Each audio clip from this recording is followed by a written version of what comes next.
গান শোনার মানুষের কিছু রুচি থাকে, কিছু গান ছিল না শুনলে তাও কিছুটা ভালো লাগে, তাই না? এমন কেউ নাই যে গান কানে যায় নাই, আছে না? এমন কোনো মানুষ নাই যে গান আসলে কখনো কানে যায় নাই। কানে যাবে সবারই, কারণ সবাই তো ওপেনলি শোনে। কিছু কিছু গানের অ্যাটলিস্ট কিছু মান আছে, মানে শুনলে মনে হয় ঠিক আছে গান হচ্ছে, যদিও ওটা হারাম। এখন যেগুলো প্লে হয় দেখবেন, এমন কিছু মিউজিক, এমন কিছু ধুমধারাক্কা, গানের কোনো জাতি না, মানে শয়তান যে নাচছে ওর পাশে কোনো কোনো কোনো কি বলবো আসলে কোনো সন্দেহ নাই ওর পাশে শয়তান নাচছে। এমন এমন সাউন্ড, আর যদি যা বলেন ভাই সাউন্ডটা একটু কমায় দেন, পাশে আলেম আছে বা মসজিদ আছে বা নামাজ হচ্ছে, আরো জোরে দিবে সাউন্ড। এটাকে সামাজিক ভাবে প্রতিহত করা দরকার। এদের বিরক্তি এত বেড়ে গেছে, মাঝে মাঝে এমন কিছু দিবস আছে, দিবস গুলো গানের যারা রাত্রে ঘুমান, মুমিন বান্দা ঈশার নামাজ পড়ে ঘুমিয়ে যাবে, শেষ রাত্রে উঠবে, সারা রাত ঘুমিয়ে হবে না গানের জন্য। বিয়ে হবে দেখবে ধুম ধারাক্কা গান লাগিয়ে দিয়েছে, একদম একটা ফ্ল্যাটের মধ্যে 10টা পরিবার আছে, ওর কোনো খেয়ালই নাই, একাই পরিবার ছাদের উপর যাবে, ধুম ধারাক্কা গান বাজাবে, মাশাআল্লাহ এই বরকত দিয়ে জীবন শুরু করছে।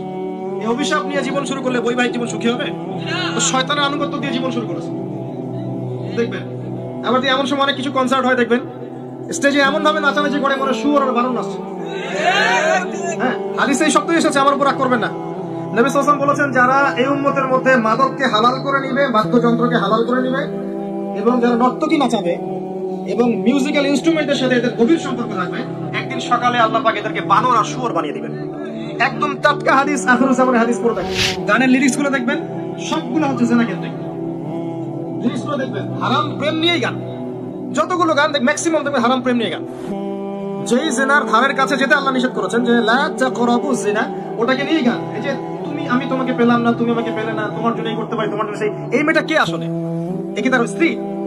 না, এ হচ্ছে তার প্রেমিকা, যাকে সে পায়নি। গানের ভাষ্যগুলো দেখবেন, প্রেম করেছে পায়নি, একে নিয়ে গান। এই প্রেমিকা কি জায়েজ ছিল? হারাম, এটা স্ত্রী নয়। দুরকম সং বা মিউজিক হয়ে থাকে, ভক্তিমূলক আর প্রেমমূলক। ভক্তিমূলক গুলো সাধারণত ঐশ্বরিক হয়, ঈশ্বরকে দেখে, মানে যেখানে ঈশ্বরের অস্তিত্বের জানান দেওয়া হয়, ভক্তি প্রদর্শন করা হয়। বাকি দেখবেন প্রেমমূলক, প্রেমগুলোর মতো সব হারাম জেনা কেন্দ্রিক। কতটা গান আছে দেশপ্রেম নিয়ে, কতটা গান আছে মায়ের প্রেম নিয়ে, কতটা গান আছে স্ত্রীর প্রেম নিয়ে। ম্যাক্সিমামই তো আপনার দেখবেন হারাম প্রেম।